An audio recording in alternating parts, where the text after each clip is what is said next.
Oh, this should help. Can you hear me now?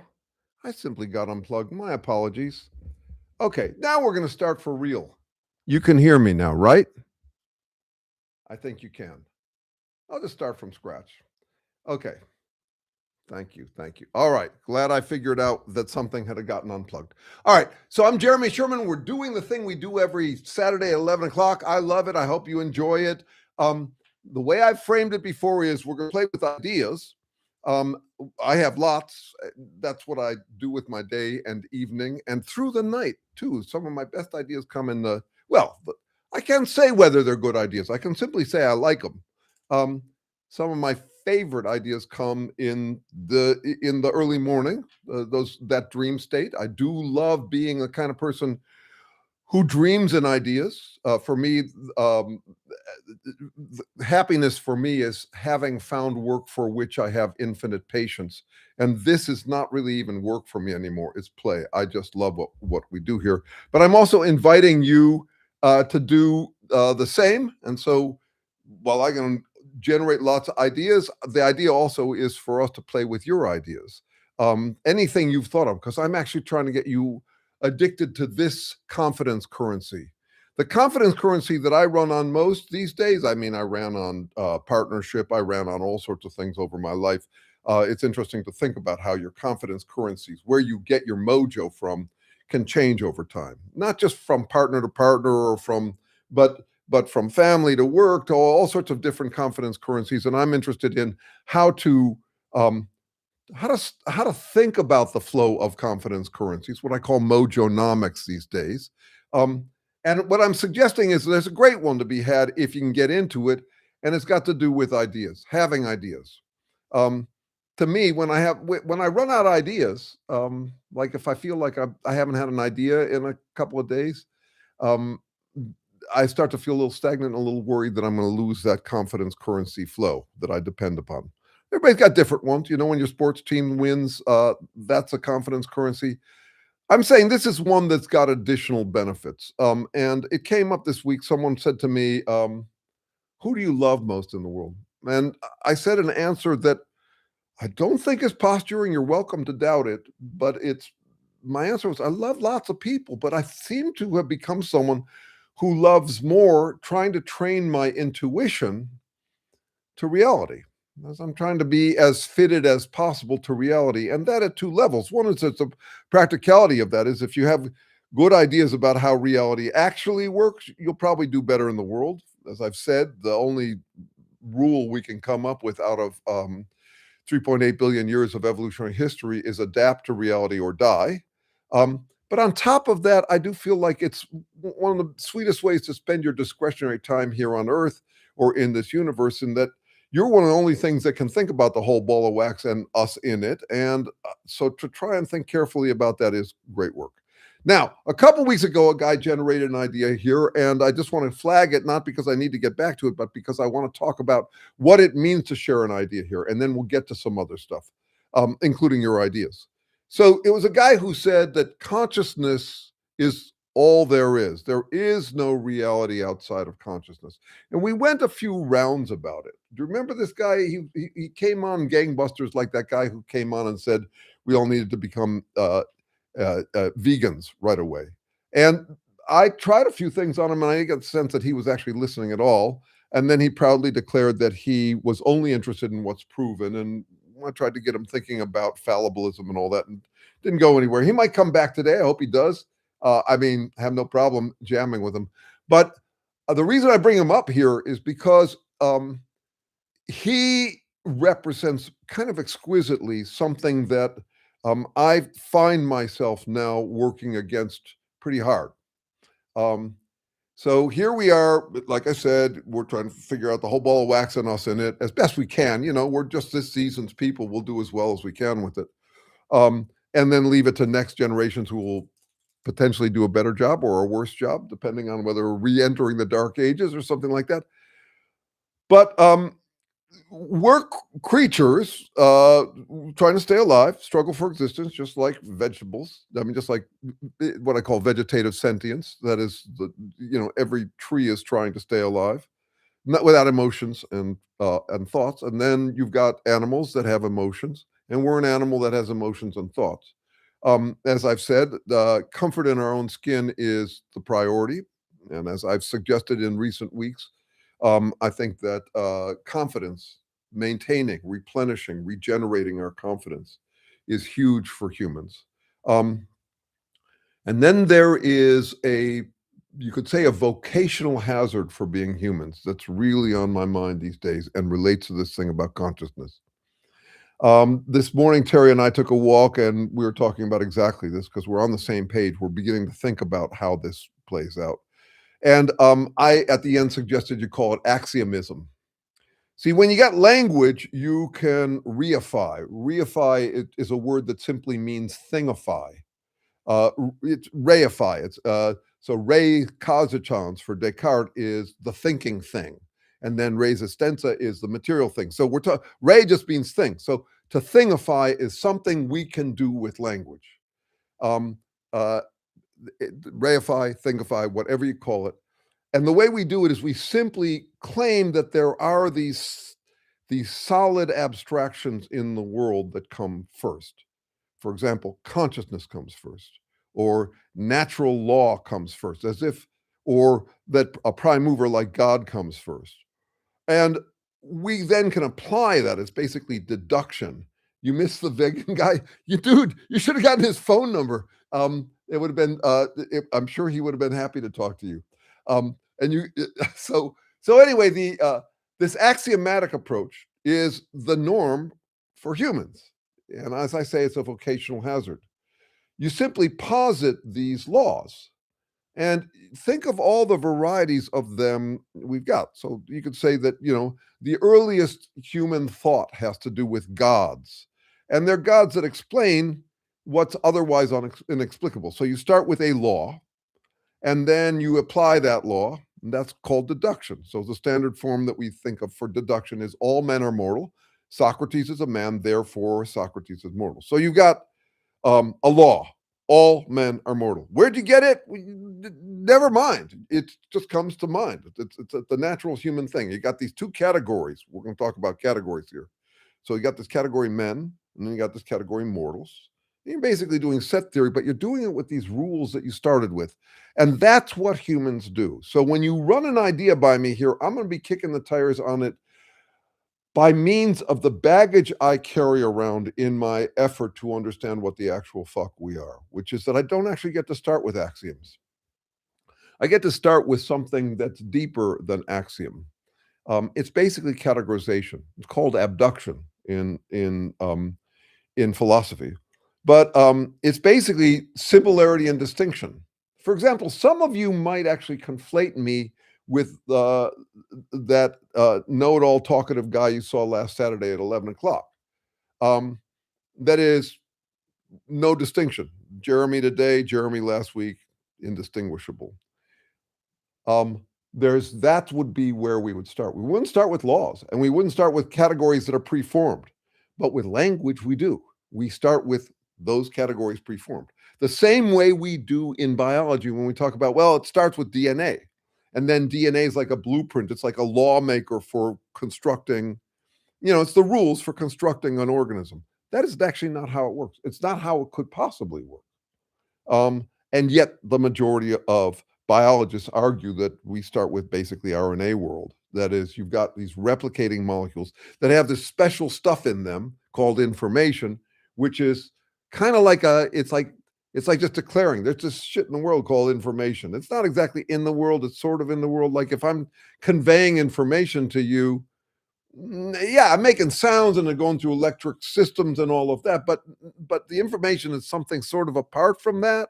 So you get a lot of dualism once you have language, which is you say, well, there's a material world, and then there's these other things like information or God's spirit or soul or will or DNA. Actually, genes. DNA, we know what it is. It's a molecule.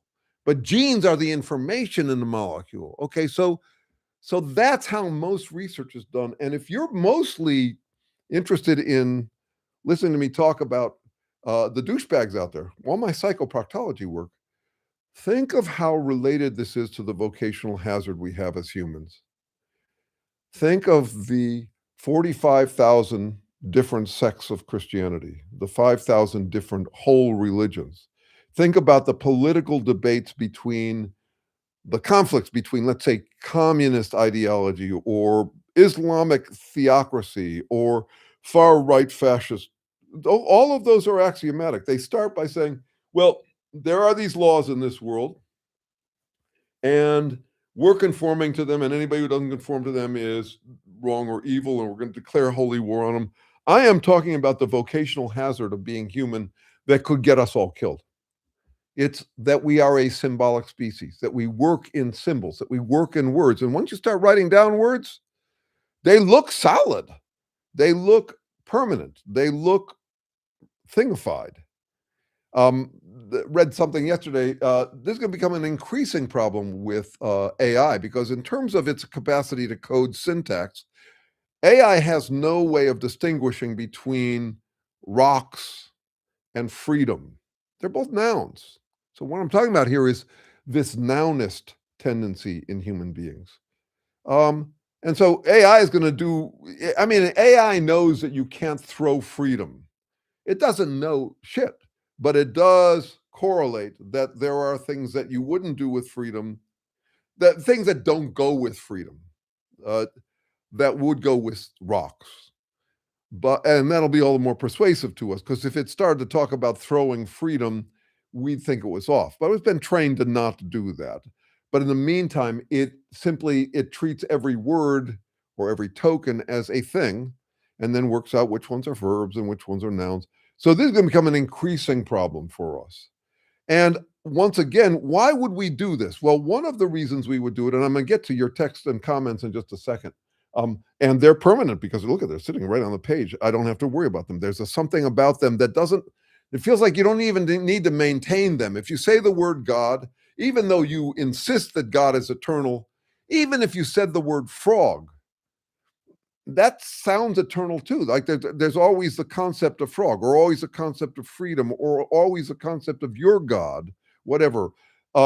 There's something about it that, so the baggage I carry into this work is I have to explain how we generate and maintain concepts in terms of, it's a habit of maintaining them. How do we maintain DNA? It's not like DNA, or how do we maintain genes? It's not just genes are solid things and you can copy them in a Xerox machine. That would not give you life.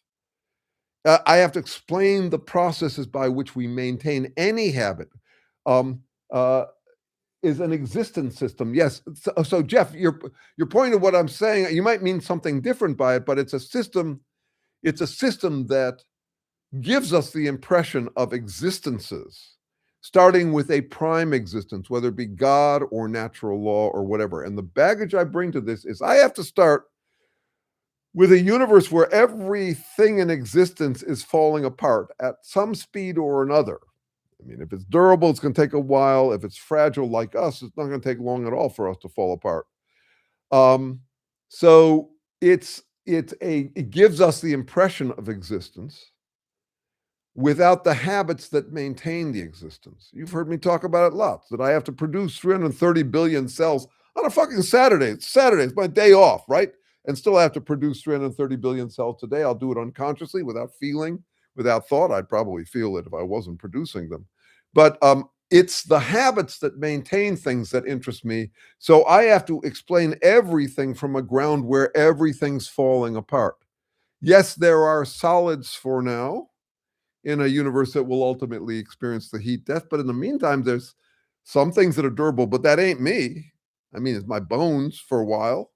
But when I die, I will decay really rapidly. And that's the fascinating thing, is that I have to keep that going. Now, I'll overlay on that. So you got two vocational hazards. I'm just realizing this now, of being a human being. One is it's visceral as all get out. I need my confidence because I need comfort in my own skin. I cannot afford, I realized this week. Remember last week I came up with that term, mojonoma, cancer of the confidence? And like so much of the stuff that I get interested in, I suddenly saw it in opposite direction. So one is cancer of the confidence, like cancer of the liver, which means that your liver, or cancer of the pancreas, which means that your pancreas is being eroded. So cancer of the confidence would be your confidence eroding. And then there's the flip side of it, which is cancer of the confidence, which is confidence runaway. So no, that interests me. But here I am, an emotional being, trying to stay alive, trying to ignore how much work it takes for me to stay alive. I want the habits to run on automatic. Panicked about how many automatic habits I don't have yet. I mean, all the things that I'm uncertain about, trying to come up with habits as quickly as possible, trying to set up things where I can regenerate the thing. I have to a rock is a thing, but I have to keep on regenerating the things that are the things that matter to me, like my confidence. I have to keep regenerating it. And then on top of that, I got language, which makes me more anxious, more low confidence, because I'm trudging through a mojo eroding sandstorm, confidence eroding sandstorm of all the real, imaginary, past, present, future threats, missed opportunities. I'm a FOMO sapien on top of that. I'm really cephalophobic, which means I have a great fear of decay. And then I have language, which makes me say, well, there are these permanent things. So when you read a guy like Ernest Becker, he's saying, yeah, what humans do about this problem is we come up with eternal things. We come up with our immortality campaigns. So yeah, I'm going to die, but what I stand for is going to live on eternally, that kind of thing. So why I bring up all this stuff? Yeah, books exist. Books exist, and that, yeah. So you're onto the same thing. Let's see, it exists in the comments or on the printed page. So books exist, but what would you get? Well, you've heard it this way. What would you do if you populated a sterile planet with books or supercomputers or AI computers? You'd get a sterile planet. We're talking about tokens, or what we call sign vehicles. But there's nothing about books that makes them meaningful if they are not interpreted. I wrote probably 10, 15 years ago an article about, are books getting smarter than humans? I was playing off of this way that people are talking about computers as getting smarter than humans. Are books getting smarter than humans? Because really, there's almost no difference between them. They're token sequences. Either they're dynamic token sequences like a computer, or they're static. But one way or another, they don't mean anything without someone to interpret them. So, and the interpreter and the interpretations are habits. That's what I'm getting at here. So if you want to run an idea by me, you're going to come up against this part of me that is going to be skeptical about where you got your axioms, where you got your first rules. Because like all humans, like me too, we're going to be tending to say, well, I'm going to start from first principles or prime movers or logical laws. And I don't think that's really where it starts. It starts with the ability to distinguish between different situations or different experiences, different sensory interpreted experiences. And that's what interests me. So we're going to run with that. Okay. So in the meantime, what do we got here? You talk a lot about confidence currency. What is the best book you've read about either confidence currency or confidence alone? That is a great question.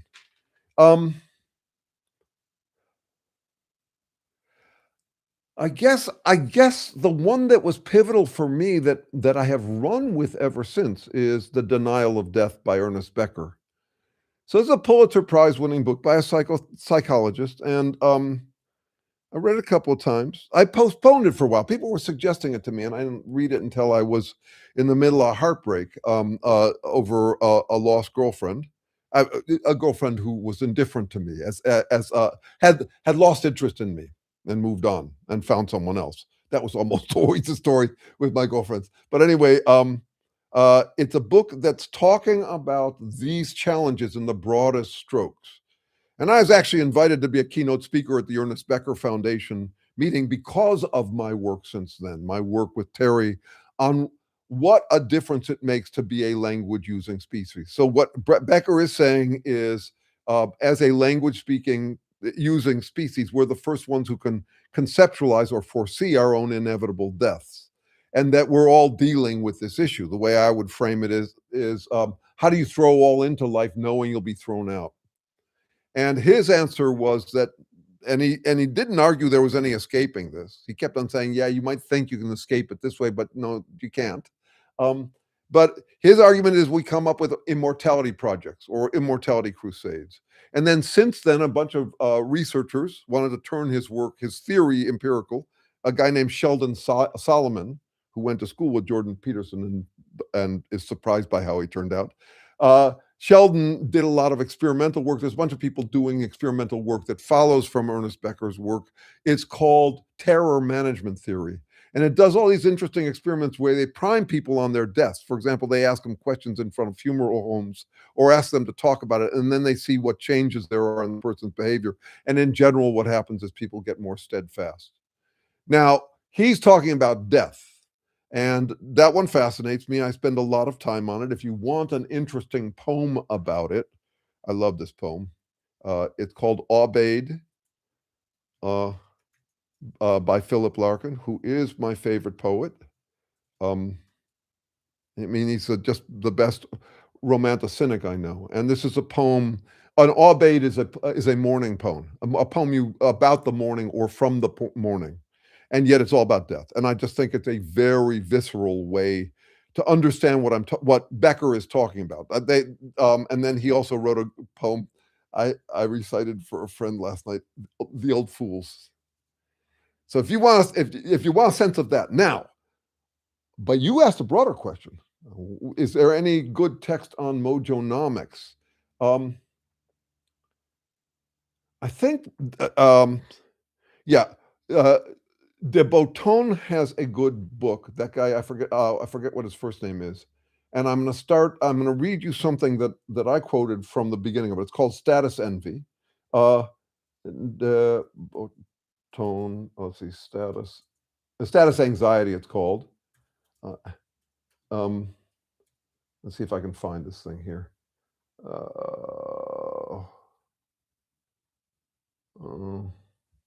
Sorry, just a second. I reread it recently, and let's see, I'm not finding my own article where I quote the beginning of it, and found that it was especially about current times in our current society. Here's another one as a possible source. This is newer, but it's definitely dealing with these confidence currencies indirectly. It's Peter Turchin's book called End Times. This is another one I was postponed on. Nate Higgins recently interviewed. No, Becker's been dead for years, but he might have been, I don't know what would have been going on. Becker died in, I mean, the guy who interviewed him most just died like a year ago. He was an 85-year-old acrobat I used to take walks with. He was, I mean, like a trapeze artist at 85. But anyway, he ran Psychology Today, the magazine, for years, and was a Becker interviewer. So anyway, let's see. You do something unique with your upper lip shaving and upper half and leaving the rest of your hair to be your mustache. Why and when did you start doing that? I did it as I was finding my way out of a midlife crisis. I don't think it's actually that rare. I look around for who else does it. But a younger babysitter. My marriage was breaking up. My firstborn was turning out to have a whole lot of trouble. All of my activism work wasn't going well. I was in my late 30s, mid to late 30s, and we had this babysitter. We never fooled around or anything, but she was cute, and she'd come over and we'd hang out.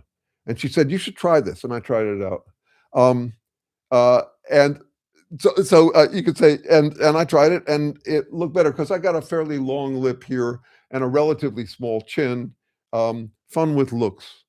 They do matter. I don't think they should, but I think that looks are one of the most robust prejudices we have. Lookism is just incredibly unfair, ridiculous, irrelevant, and inescapable. So I don't mind my engagements with vanity. I did have for a while a professional model girlfriend who became a hairstylist and became my constant gardener, always fussing with my hair and my eyebrows and all of this. And this at the beginning of Hairsheimer's, that is, hairs growing in places they have no business growing, just wandering off. definitely have that problem by now at nearly 70.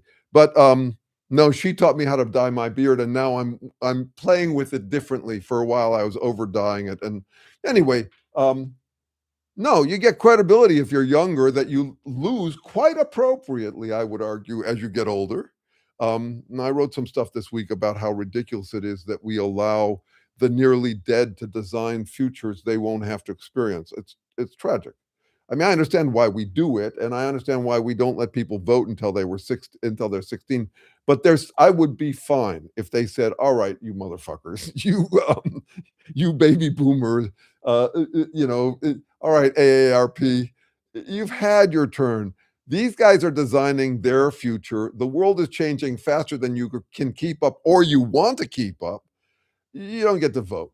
If they said that, I'd probably be okay with that, depending on who said it and who they were borrowing.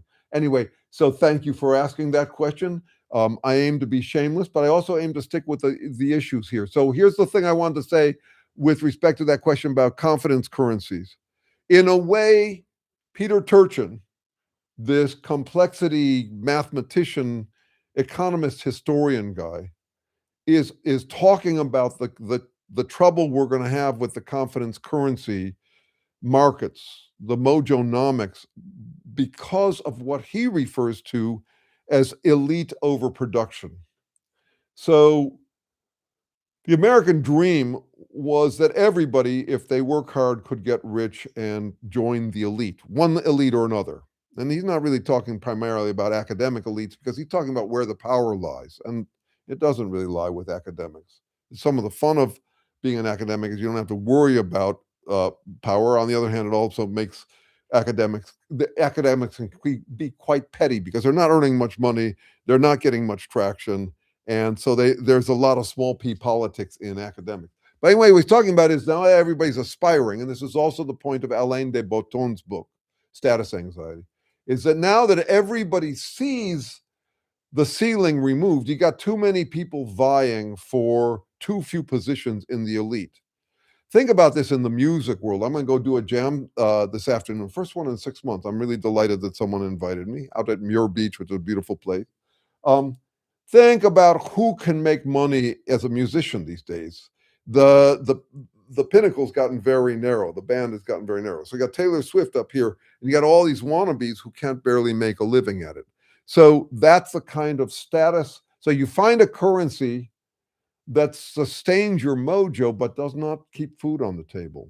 This is a real increasing problem. And what Turchin is arguing in his book is that if you go through history, elite overproduction ends up being the real problem because you got a bunch of wannabes who get increasingly frustrated that they don't have more power and therefore more confidence and therefore more courage and therefore it's a spiral down. If you lose confidence, you lose competence, you lose everything spirals down. It can spiral up too, but there are more people spiraling down now than ever, and will be way more as AI comes online. Because with AI, you could have spent your whole life gaining competence in something that would be your confidence currency, and suddenly a computer can do it cheaper and faster. And yeah, you can tell people that they should resist it, but they won't for long. No one leaves tools on the table, and no one leaves confidence on the table, not for long. I mean, if you want to predict people's behavior, that would be it. So I've just mentioned 3 books, but I don't think any of those guys, and here's a statement made with perhaps undeserved confidence, is thinking about it as broadly as I am. And I'll give you an example. So uh, Becker and the whole terror management theory people, they're thinking about it as applied to death. I'm thinking about it as applied to everyday deaths. The way I can have a blow to my confidence if something's not working.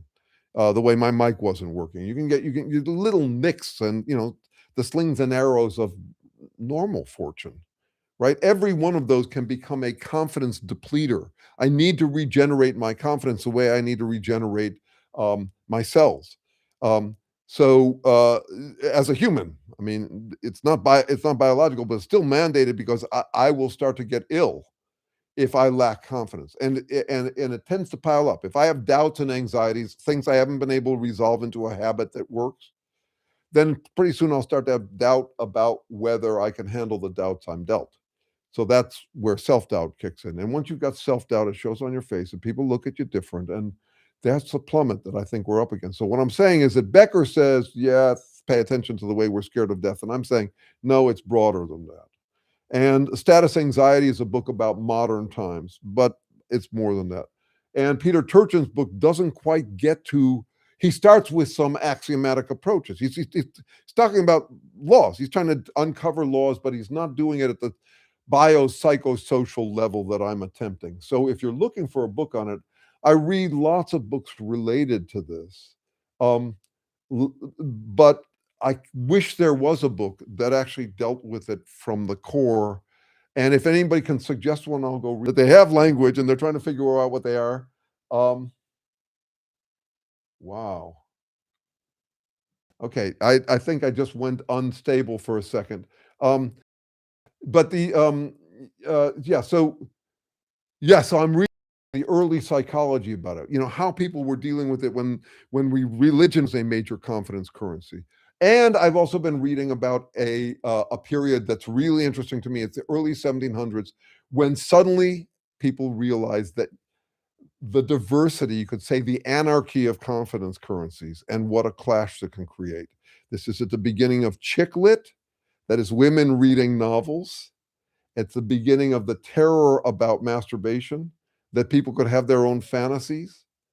This is long, far into the erosion or dispersion of religion, which used to be the common confidence currency. It's interesting to think about places like the Soviet Union where everybody's got the same confidence currency in the same bullshit fiction lie, versus the United States where everybody it's a free for all. Everybody can have their own confidence currency, and mine can come from belittling yours and vice versa.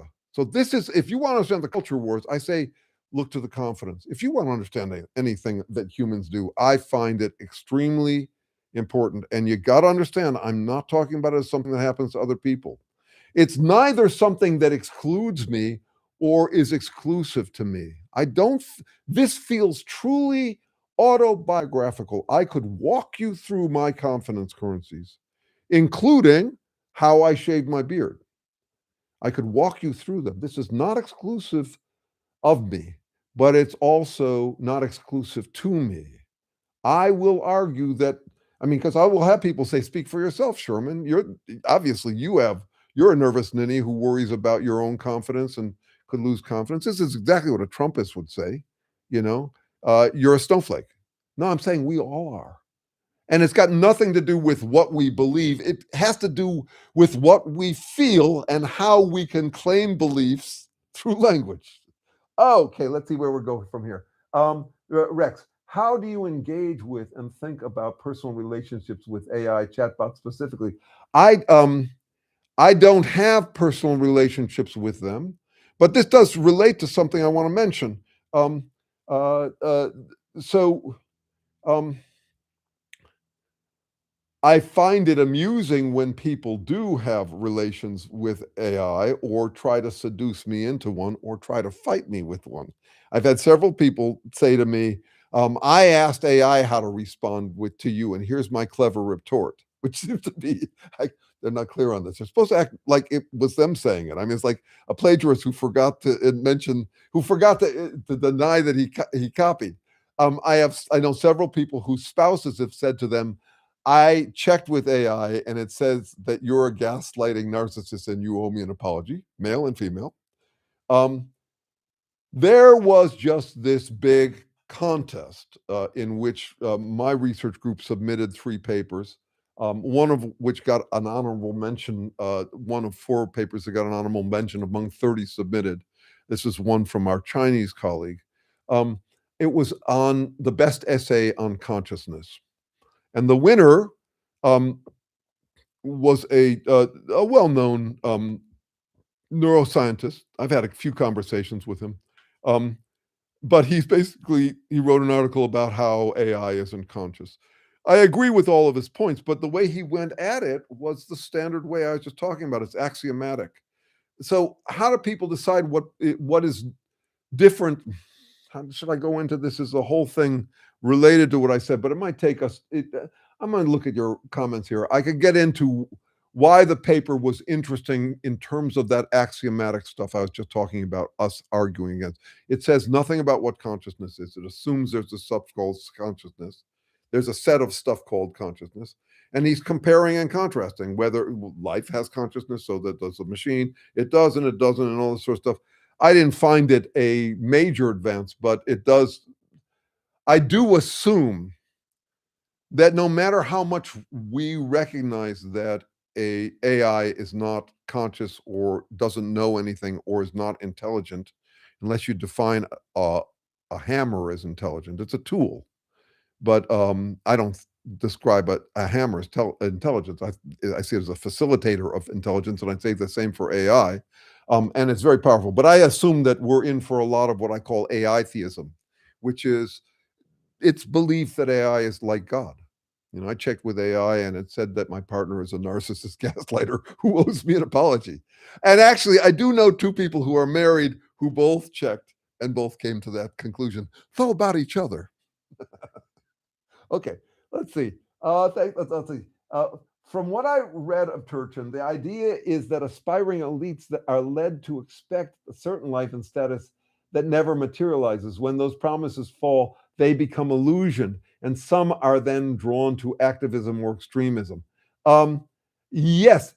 By the way, hello, Fun Monster. I owe you a response to those 3 videos. I wish that you download. I wish they were easier to download.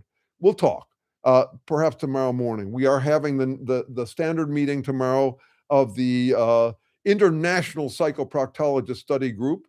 This is a free group. Anyone can join. I don't take roll. We meet at the usual place, this is always my usual place, at 9 o'clock Pacific time tomorrow to talk about what to do, how to engage with people there's no talking to. Anybody's welcome. We'd love to have you. Now, yes, so Luis, exactly. So what he's saying now, you describe what he's saying quite right, quite accurately. And I'm saying, look at what that means to become disillusioned. So I have habits around my confidence currencies. Think about it like me going to a pigeon with pellets. I do something, it pays back pretty reliably. It becomes a habit of expectation. Um, I make an association. It's like Pavlov's dog. In my case, I would be talking about, I ring a bell, I get food. I ring a bell, I get food. You know, when someone likes my work, when someone shows up for this, it's a habit. Now, what happens when nobody comes?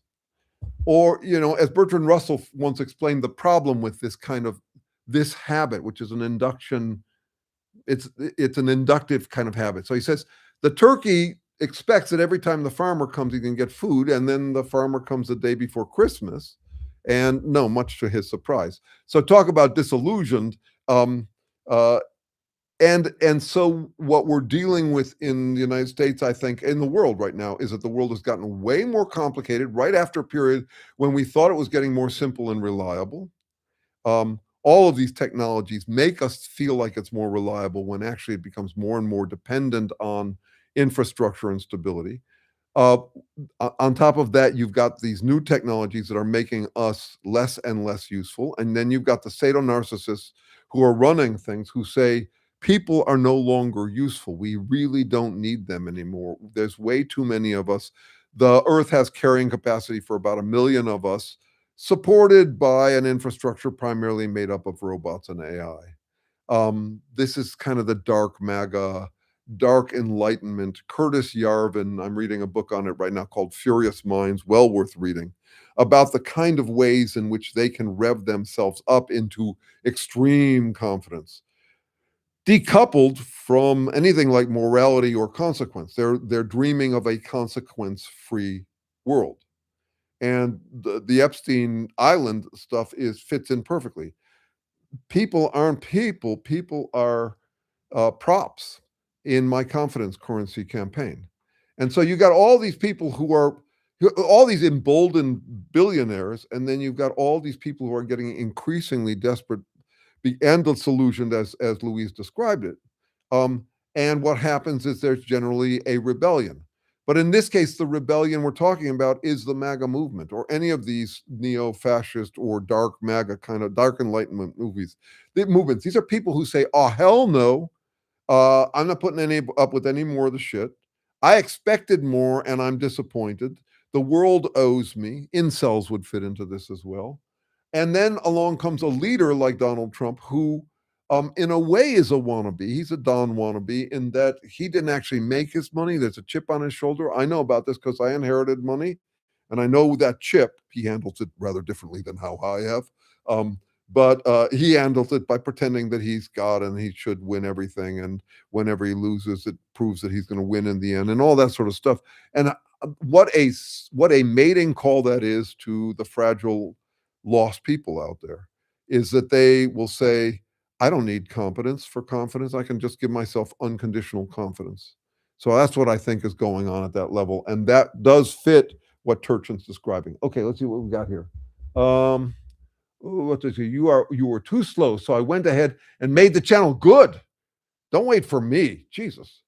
Inductive habits are important, agreed. We rely on them to anticipate and plan our days. Yes, and what I'm suggesting is that I'm going to fill that out. I'm going to flesh that out a little bit because actually, I've mentioned this before, but it takes a couple of times to go through it, and it's really worth it. You might want to even try it out with pen and paper. It's fabulous. It's really important. So the axiomatic approach I was talking about earlier as a problem, a vocational hazard for us human beings, assumes you start with deduction. You start with a law, like all men are mortal, and then you apply it to a case. So Socrates is a man, therefore Socrates is mortal. That's deduction. It's applying laws to cases. Okay, but where do you get those laws? I mean, how do you come up with all men are mortal? Well, you do it by induction. Induction is um, uh, Socrates is a man. So all you're doing is inverting the syllogism. Socrates is a man. Socrates is mortal. Therefore, all men are mortal. Now, you might think that's absurd. I mean, you only got one case. Um, Socrates, he died. Okay, so does that mean that all men die? Not necessarily. This is a problem. So with deduction, it's ironclad. If all men are mortal, and Socrates is a man, there's no way he's not immortal. It's about certainty. And no wonder we want to start with certainty. That's where all of philosophy starts. We start with axioms, and that's why I'm calling it a problem for us. Okay. But how do you come up with them? Well, intuitively, you do it through induction. So let me give you an example of how you do it through induction. So you're a woman and you're a single woman and you're dating some guy named David. And you date him on Monday night and it's a good time. So David was a date. Uh David was good, therefore all Davids are good. All okay. And then you go out with him Tuesday. David was good. So at some point you simply round up and say, I've been on enough dates with David that were fun that I'm going to decide that David is fun. We do that about lots of things. That's what you mean by inductive habits are really important. So it's how you actually form a habit of expectation or anticipation. Okay, but there's something else that's overlooked in most formal logic. And this was the point that was developed by this guy who I'm definitely in his lineage. I don't agree with everything he said, but God bless him. He was an impressive guy. A guy named Charles Sanders Peirce, who was the founder of pragmatism and fallibilism and semiotics, the stuff that I study. And he points out that, okay, where do you get the categories man and mortal? We'll just take the category man. No, let's see. Yeah. You reverse the syllogism again. So deduction was all men are mortal. Socrates is a man, therefore Socrates is mortal. Induction was Socrates is a man, Socrates is mortal, therefore all men are mortal. And you can strengthen that. It's a possibility that's a probability that you strengthen by more cases of it. Okay, now where do you get the categories man and the way you would do it is you'd say Socrates is, let's see, you'd say Socrates is mortal, Man is mortal. Therefore, Socrates is man. It's how you categorize. It's called abduction, but think about it as categorization. How do you categorize things? Well, by traits in common. Why was David on Monday and Tuesday? Um, why did you think that they were the same people? For all you know, David had a twin brother. Well, they had traits in common.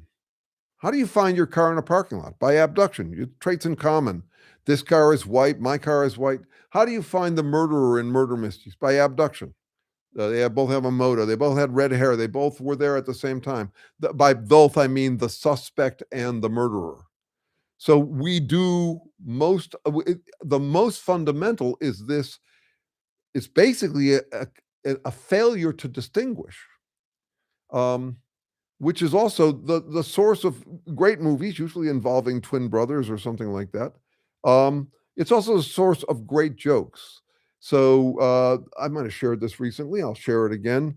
A man is out in his yard mowing the lawn. His wife is upstairs in the bedroom. She calls to him. He goes upstairs. She says, she beckons to him, and he goes upstairs to the bedroom, and she says, "Take off my blouse," and he takes off her blouse. She says, "Take off my skirt," and takes off her skirt. She says, "Take off my bra." He takes off her bra. Now, by now, you're drawing based on similarities. You're doing an abductive thing, and then she says, "I don't ever want to see you wearing my clothes again." Okay, so that's a false abduction. You're heading in one direction, and you flip it to someplace else. A lot of comedy is built on that. I love that stuff. Um, okay, so it's what are we doing in everyday life? We're cycling through those things. And the hardest one of all is the abductive one. It's the one it's the easiest one to do, but the easiest one to overlook. Most logic just assumes there's a category man, there's a category Socrates, it's only got one character in it. There's a category mortal. We just assume them. That's my point. We start with, the terms like this, it's Plategories in that it's Platonic. Plato worked in these categories. He assumed that there was something called pure friendship that was eternal and lived elsewhere in another realm and just kind of radiates to where we have kind of rough equivalents um, to friendship here on earth. That's what Platonic love is. It's just there's the ideal form of love which exists elsewhere as a kind of just a solid eternal thing, and then what we have is imperfect versions of it. But if it was perfect, it wouldn't include getting jiggy with each other. So that's you could call it Platonic, you could call it Flatonic. I'm sorry, you could call it uh, Plategories, Flatagories, or Static-gories. I use those terms just to keep an idea in mind. I'm not trying to be cute. I'm trying to be able to basically package things better. So I'm using compressions in order to understand our relationship with compressions. Every term is a compression. So, for example, if I say the word duck, the word has enough stuff in it that if I interact with it using my powers of interpretation, I fill out a duck. I ornament it. I got its plumage. I fill it out. But the word itself is a minimal trigger for it. Okay, so that's what a compression would be.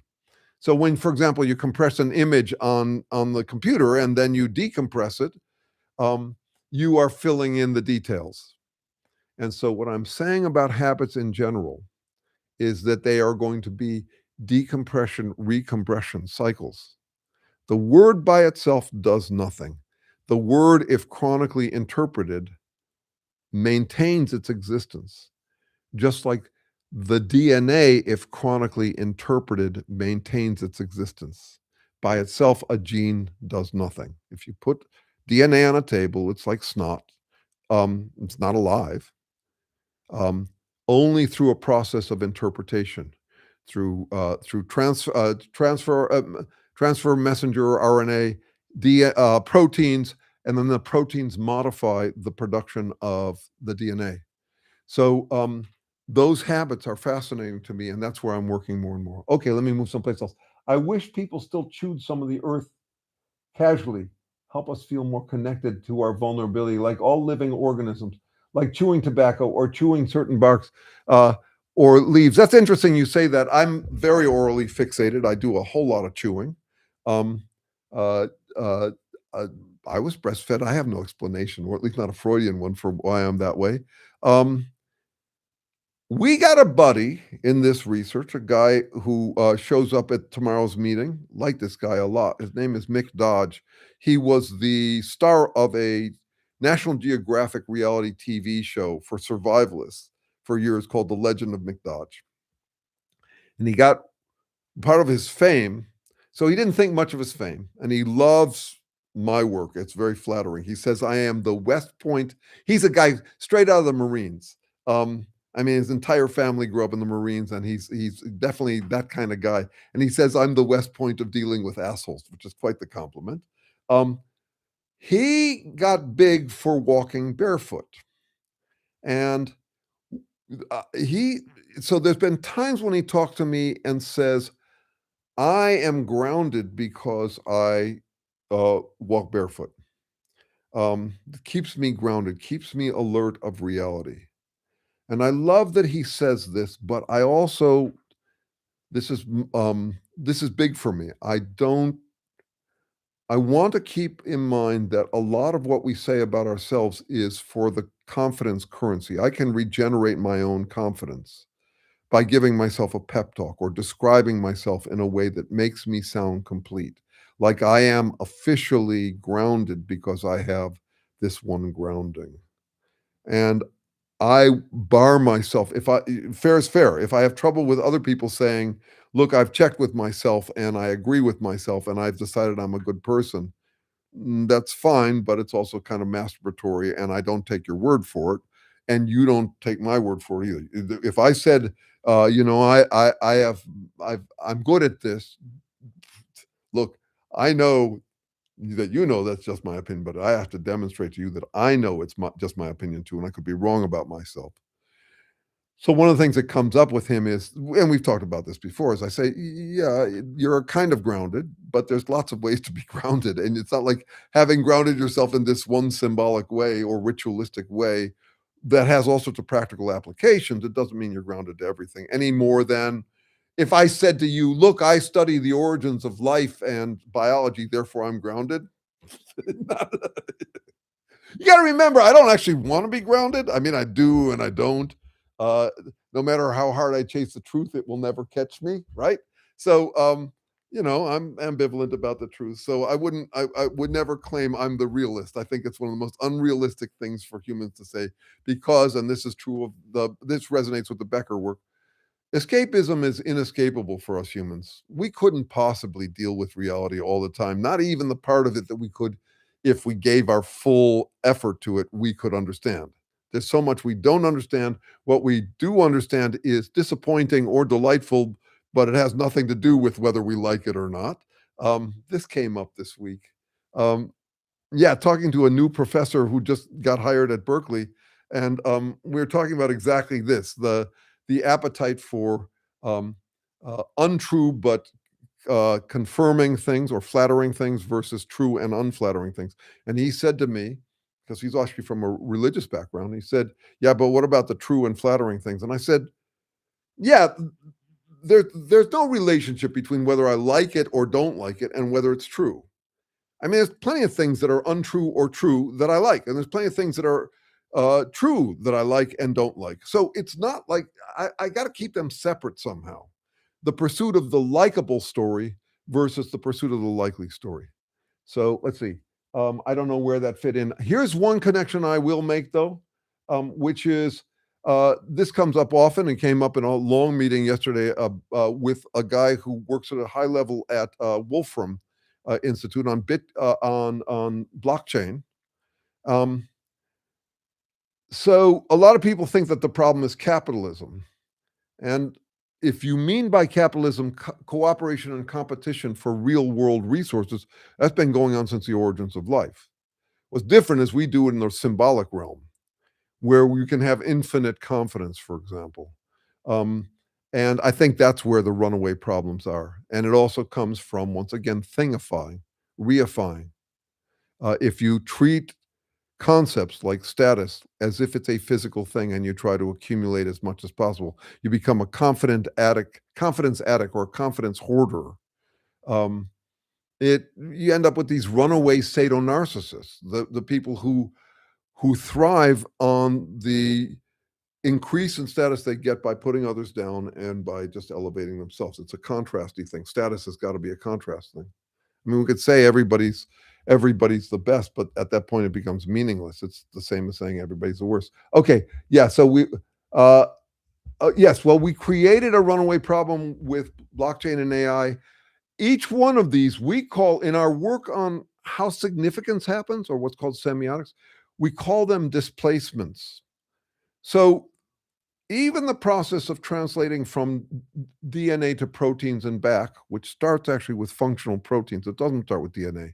DNA is like a record for something that's got to already be trying to stay alive. So that you could say is an early displacement. But emotions are a displacement. That is, they're supposed to be correlated. They evolved to be correlated with what is good for us. But as you can tell, plenty of yuck and yum has gotten off track. So, for example, people whose ancestors lived in the deserts, and now those deserts have 7-Elevens. These are people who had to have, who would have evolved huge appetites for sweets and fats because they were so rare, and now they're plentiful. That's an example of an emotional displacement. Or heroin would be another one.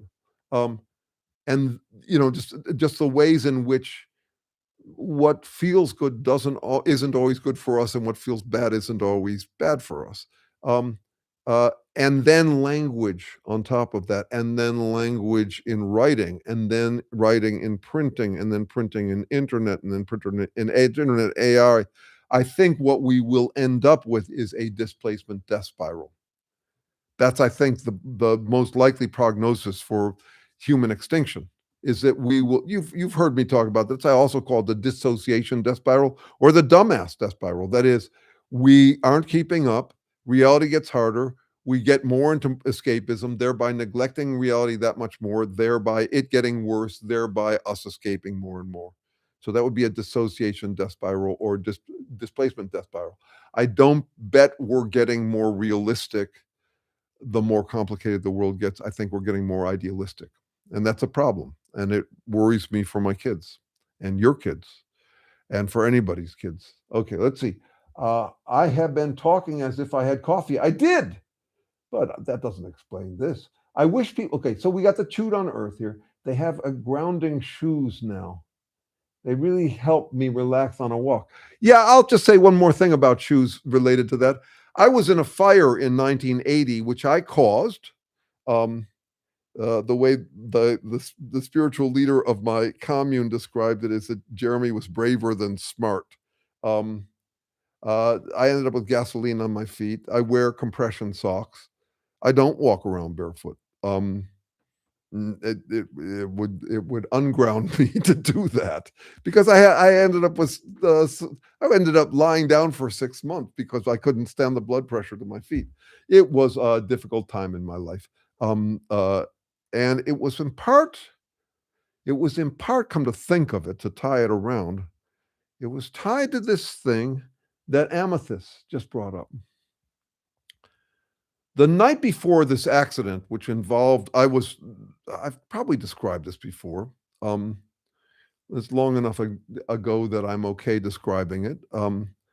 But the night before I did, I was lamenting to my wife of 3 months. We'd been married 3 months when I had this accident. And it tainted our entire marriage. That I had been haunted by a Buddhist line that I had heard: adversity is the teacher of the true way.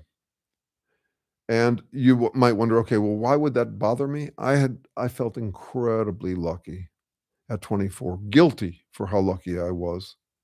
And then the next day I have this fire. Um, yeah, I mean, how that relates to the question of grounding is something. The fire was innocent. It was an innocent error.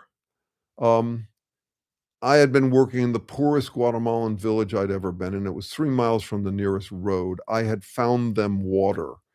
I had gotten money from UNICEF. I was 24 years old, but living on this hippie commune and running water projects in these villages. Um, and I had gotten money from UNICEF, and we bought pipe, and we kept it in a schoolhouse that we'd already built for this community. And we were about to lay the pipe, take the pipe out of the school the next day. It was a wooden schoolhouse we built in this town that was on top of a earthquake fault in ground that was pure pumice. I mean, these people were. I'd be surprised if this village is still there. I gave them a lot of money after all of this, and found out that I was being ripped off by the town, and so I stopped. I didn't have contact with them. I'll probably see them sometime this year. I'll probably go back down to see what's left of this town, but it was not working out. Half the kids were dying before the age of 5. And I go to heat up the evening meal, and the gas jumps from the stove to the gas can because it's so hot out there. And I lift up the gas can. It's made of plastic. It melts, and the gas pours on my legs. And it's 6 hours before I get to a hospital. So anyway, adversity is a teacher of the true way. Be careful what you wish for. Okay, well, let's see. Um, Let's see, favorite social interaction this week, not related to this work. I'm gonna attempt to answer that. I No, this is the problem with me. It might be the jam session this afternoon. That's where I go for conversations that are not about this stuff. My good times are sitting around teasing, uh, talking through stuff related to this. I could say that I had a wonderful conversation on Monday night, a 2-hour conversation with my Trump supporting Zionist buddy. Um, that I've been able to maintain that rapport with him is to his credit, and also feels like I'm getting better at figuring out how to do that. I don't pull any punches with him. He doesn't with me. He said that he wants me to meet a fellow entrepreneur down in Silicon Valley who's also a Trump supporter, just to hang out and smoke cigars. But also, yeah, so it's all related. This ended up being my life. I'm glad I got something. I mean, I really feel for some friends of mine who are dealing what I call the empty next. They had something, they had family, they had jobs, they're in retirement, and they don't know what to do with themselves. I just feel lucky that I don't have that problem, and that's also why I'm just a pain in the ass, because this is a conversation I wanna have. I wanna actually have it as a conversation, though I want to talk most of it. Yeah. But I know how to bite my tongue and ask questions and all of that. But this is where I mostly live, is in this kind of stuff. Let's see, what do we got? Background issues, favorite social interactions this week. Okay. We require more and more resources. Well, we are less and less sustainable. Yes, let's play with that for a second. So there was an idea back in the 1980s that was important to me. It came from Buckminster Fuller. And he was saying we're doing more and more with less and less. He called it ephemeralization. Um, how are we doing on that? Well, uh, I would say we are getting more efficient. That is, just think of all the devices you used to buy, like a metronome, before you had a cell phone. Or, you just have all these different devices that you'd have to carry around. Cell phones are less with more, I mean, more with less. That is what humans and all organisms would want, would be able to do more with less. We say there's no free lunches, but there are certainly cheaper lunches, cheaper and more expensive lunches. And if you look at what happens in life, all life gravitates towards doing more with less. But that also tends to lead to greater proliferation of life. So you could say that all organisms expand to consume whatever resources available. They'll either consume more or waste more or grow their population into it so it consumes more. So life will tend to do that. And this is why some researchers argue that all life is actually entropy maximizing. So if you think about the way humans go through fossil fuels, the way that we burn more and more and more of it, they say that's true of all life. It's taking potential energy and consuming it as fast as you can. Now, I think that's bullshit. I think it applies to humans, Um, but it doesn't apply to all life. If you really wanted to maximize, they almost talk like the goal of life, the meaning of life is burning through the most fuel. For that, just nuke everything. I mean, why go the slow route? And anyway, how'd you end up with fossil fuels in the first place? Those are potential energy left by organisms. Organisms have to maintain their distinction from everything outside of them. Then the distinctions within our guts.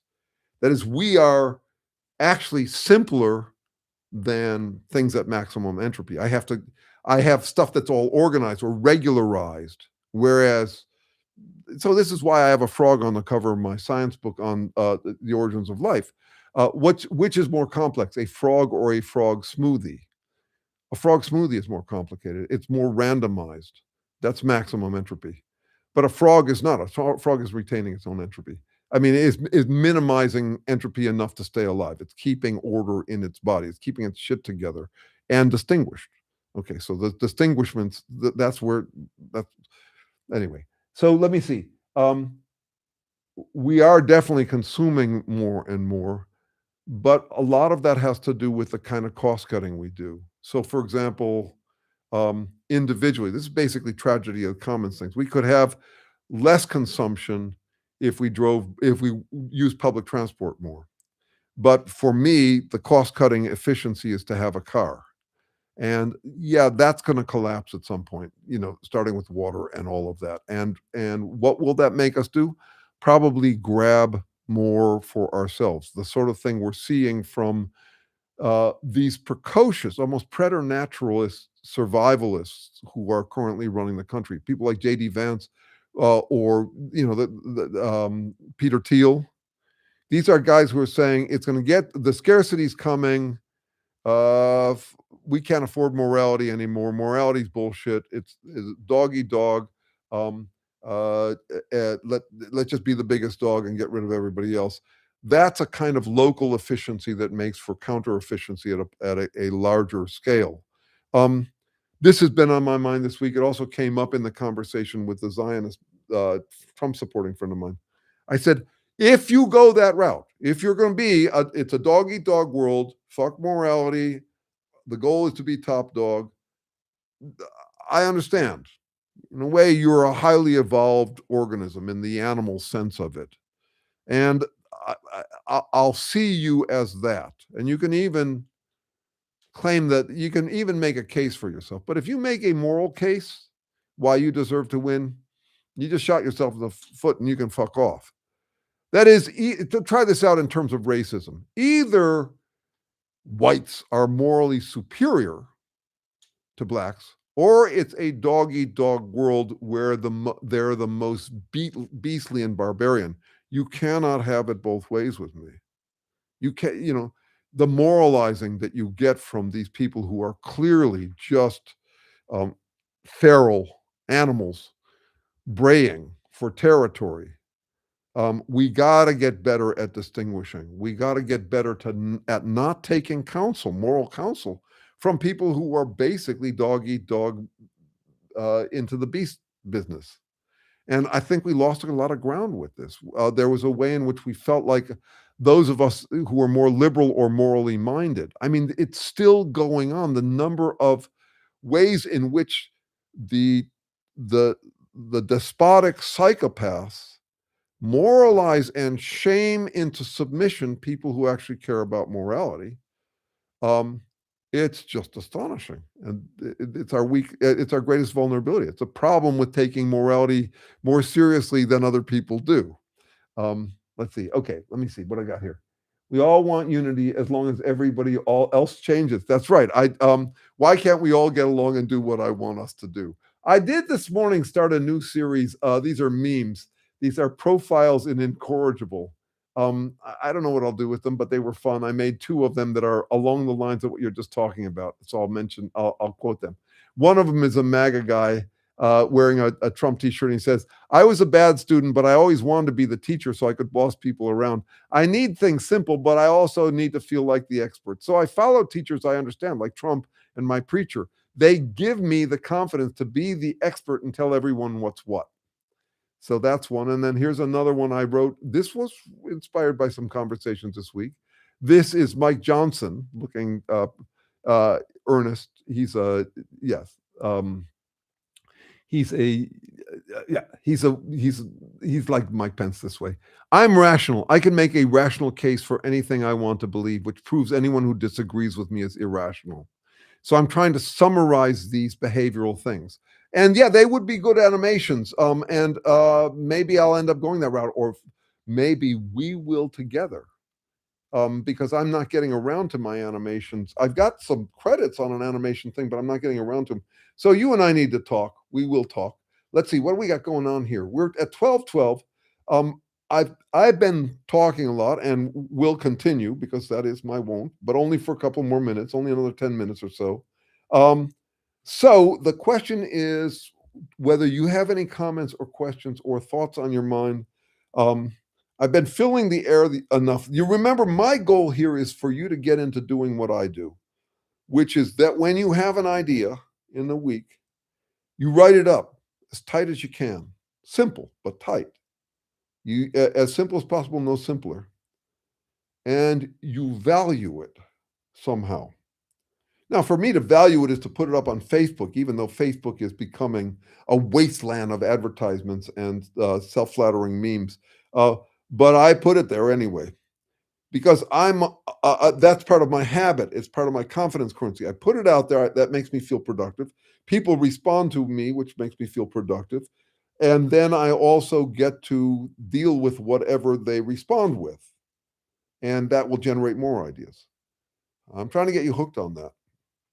But to do that, you actually need to capture ideas when you get them. You have to value them enough that when you get them, you only get about 30 seconds, at least by my age, to remember an idea before it slips away. So you grab it. And even if you're just putting it in your own notes, or what'll often happen is I'm taking a walk and I'll take a walk, I'm listening to a book, I have an idea, I stop in the middle of the walk, I write it down. I'm usually walking in the woods that's far from cell service. But I write it down. I'll sometimes send an email to myself, which is just the trigger of the idea. And then you play with those ideas and you flesh them out. But the other thing you do is you bring them on here. Substack is a place to do it. I haven't gotten onto Substack because I wasn't getting enough audience there to get the mojo hook going. And I all started to feel like I don't the pro yeah, I just haven't gotten around to it. But also there's a feeling I'm a little worried about the way, what do I mean to say here? It's full of a lot of pontificating. I opine, therefore I am. This is something that came up in a conversation yesterday. I've got several friends who do a kind of introspective writing that I don't trust. Some of them are notable for it. Memoirists. Uh, some of them I know only indirectly, but they're also not people I'm drawn to read. They're kind of self-reflective, but they're also kind of public intellectuals. And I don't trust it because even though it will include some almost perfunctory self-effacing humor, I don't hear any doubt. I hear someone wondering their way through to some wisdomy sounding things. And it's a little best foot forward. Now, there's a part of me that does that too. I'll write things that are basically me saying things I want to remind myself to do, but I'll say them as though they're things everybody should do. I'll lay down laws in effect in a meme. I could look one up. I'd probably find one. But there's my performative self, and then there's my fucked up real world human guessing, fumbling. I don't mean fucked up. I just mean fumbling self. And it's not performative. And it's not designed to make me look like a genius or make other people feel like geniuses for reading me. That thing I just read, for example, I think that's really interesting. Why do people listen to who they listen to? I think more than we notice, it's that they want to be tutors on how to tutor others. That would be a big part of it. So if you get into reading someone who scorns the same people you do and has the same kind of disdain for bad behavior and and will tolerate a little gingerly spelunking into themselves as long as they come out of it feeling human and kind and loving and whatever. Um, I think that's it's fine. It's just another form of escapism. And I have great respect for escapism. I just don't want to mistake it for the work I'm trying to do, where I'm trying to actually, despite myself, face into what the actual fuck I am. That's a different kind of work from the one where you are looking to influence people in a basically a chain letter of influence. That is to influence the influencers, to teach them how to be an influencer. That's what I meant by that post I just read you that came to me this morning. It's more and more on my mind. It's not just the Trumpists. I was a bad student, but I always wanted to be a teacher so I could boss people around. I need things simple, but I also need to feel like an expert. So I follow teachers I understand, like Trump and my preacher. They give me the confidence to be the expert and tell everybody what's what. I'm saying we have to watch out for that too, even among ourselves. It's so typical of what humans do. And I find it in myself, and I can disclose it here. There are times when people say, "Have you read this guy?" And I'm thinking to myself, I don't want to read him.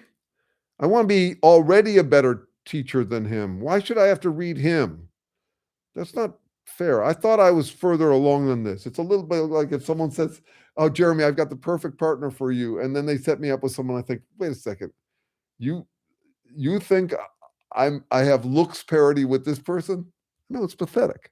But I want to be able to talk about that stuff with people because I want to be able to be disarming, equally disarming in this sort of way. Um, uh, but you're fine supporting Zuckerberg. Ah, Jeff. Yeah, let's talk about that one for 1 second. That's where we'll end. Um, remember, I'm dogged by my dad saying he didn't want to take refuge in pious failure. Um, I had 7 years on the commune trying the absolutely pure life. This was before the internet, but I spent a good amount of my time cutting firewood to heat water for baths. Um, uh, we would have these hot water heaters that we had made by putting a hot water tank. We had welded hot water tanks on top of firewood stoves. We were trying to live a graceful, simple life that would be attractive enough to other people that they would want to join us. And I was one of the success stories of the commune. I joined probably 7 years into it. I think it's about right. Yeah, 6 or 7 years into it. And it has founding members, and then those people got married and had kids, and it was a delightfully beautiful, simple life. But we also claimed we were out to save the world by teaching that people could make this graceful back to the country life. And I ended up pulling away from it, realizing that I actually had to cut corners and get myself dirty, not by chopping wood, but by dealing with the real world more broadly, because we weren't keeping up, and a lot of people were not drawn to our lifestyle because it was so damn inefficient. Um, and and then finally the commune turned out. It's now about 300 people there, but it's a cooperative. But a lot of people were willing to sacrifice and spend their days chopping wood to heat water, but they couldn't actually make the sacrifice on behalf. They couldn't make their kids sacrifice for it.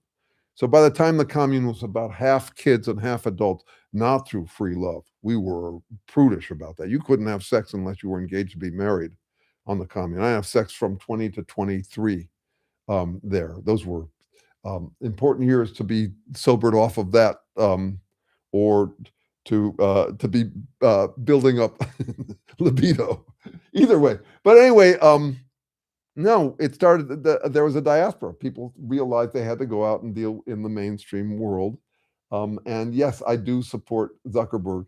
I am part of the tragedy of the commons that way, and at the same time, I don't see how any purist. I know you're just teasing me, Jeff. Um, I know that now, but I didn't know it when I started to read it. No, you're absolutely right. And actually, that disqualifies me. I'm joking back now that I've figured out it's a joke. Um, yeah, I'm sorry for all the things I said today because actually I should be canceled because I'm using Zuckerberg's service. Um, uh, and I am going to apologize on YouTube, which I know is a far more virtuous organization than Meta. I'll say this: there was a time. This come up in the news lately a few times when I thought at the beginning of 2016 Trump. I thought, well, at least we've got the Silicon Valley people on our side. These guys who were all about disruption and open society and all of that stuff. I still had a residue of a sense. This was back when Elon Musk seemed like he was a guy for solar and energy efficiency and all of that sort of stuff. And that's come up in a few interviews recently. Paul Krugman was talking to someone, I can't remember what it was. Um, and someone who was interviewing quoted Kamala Harris, who said that she was really surprised by how they turned right wing. And Paul Krugman, a Nobel Prize winner and economist, said, "No, that's just naive. You could have known from the start. This is a fundamental problem we're dealing with the dissociation death spiral, which is that it's really hard to be wealthy and not become more and more of a confidence hoarder, not become more and more of a confidence addict." So that's been very much on my mind. And it's totally disappointing to me how all of those people, including Mark Zuckerberg, back in 2016, I was naive enough to think that he wouldn't go along with Trump. And since then, I've read that book by his former employee, the woman, I forget what it's called. Um, no, business itself, corporations are psychopaths by design. Think about what they are. As a corporate charter, they are to maximize profit. That's a psychopath. And who's going to run those things? Who's going to run them and not into the ground? People who become what I'd call econopaths. That is, it's all, they have a metric. They're winning confidence by that. What I mean by a metric is their wealth and their status and their acquisitions and all of that. All of that is a solid confidence currency. And it's just runaway. I mean, I can totally see how people would end up like that. I have a short video I made this week that's on exactly that. I start with the question, how could these people just keep on accumulating? And say, now you could ask that question. It's just like, I would never do that, but that's not where to go with you. You actually have to put yourself in your shoes and recognize, if I were them, I'd be doing what they're doing. If I were them, but with a difference, I might not be. But quite literally speaking, if I am literally them, I'd be doing what they're doing. People have their reasons. Try to understand their reasons. That's a use of empathy. Empathy should not lead directly to sympathy. It should lead to strategy. It should be, okay, given that I can relate to what they're doing, I can put myself in their shoes, and I can also remember when I was inclined to wear those shoes, or that I could end up wearing those shoes. You think that through, and then you'll do a better job of your moralizing. It's also why I love play acting different characters so much, like MAGA Mike. It's actually an exercise in empathy. There's nothing I do in that. So notice, if I was doing a straight satire, I'd be enjoying Weegly. We smart people aren't like those Trumpists. That's not how I managed to kick out 10 shorts in a half hour of recording by improvising. I simply write down a title of each of the shorts I'm going to do, a theme, and then I start doing it. How does that become so easy for me? Partly because I'm talking like a dumpster, a dumb guy, and therefore all the mistakes I make are fine. They're actually part of the character. It's not just that. There's nothing that MAGA Mike experiences that I have not viscerally experienced myself. Nothing human is foreign to me. The question of degree, how far you'd go with it, that's a different question. But in terms of having Mike's characteristics, yeah, I can relate. Okay, so let me see. I don't have a good opinion of Paul Krugman. That's fine, but I also want to mention another word I came up with this week, and this is very important, and we can end on this. I was looking for a word 2 weeks ago, and then I found it. It's obvious. Snobjective. Snobjective is where you treat your visceral likes and dislikes. I'm not saying you're doing this, Michael, but I wouldn't put it past you or me, as though they are the measure of all merit, as if they uh as uh, as if you are the measure of all merit. So, well, I don't like it. So, for example, I'm talking to a friend the other day, and I'm talking about the relationship. He's an activist, and he's uh we're talking. I say, you read the Peter Turchin, and he says, "Yeah, I like Robert Reich better." Fine. I don't care. We're not talking about appetites or preferences here. We're talking about whether there's which content is more useful. So if you say you don't have a good opinion of Paul Krugman, that's fine. Right? Then the question is getting beyond that, because I'll tell you what. Just this is the thing again. I wouldn't put it past me. Nothing human is foreign to me. I will compare myself to the MAGA people, and they are all about snobjectivity. Anything they don't like is bad. They are just playing that that they are the moral standard by which to go. Now, Fun Monster, you say you didn't decide to drop morality. I'm not sure who you're talking about there. We might stick around long enough to catch that. Let me just remind you that tomorrow at 9 o'clock, we're almost done here. At 9 o'clock Pacific Standard Time, we've got the usual psychoproctology meeting here. Paul is going to be there. Various people are. Jeff is going to be there, and he can be there on time this time. Jeff, okay. And this is people who are from all over the country and some from around the world who are dealing with what I consider to be the most difficult challenge we face, which is how do you humbly humble or humiliate humans who will say or do anything to avoid human humility. What it's about doesn't matter.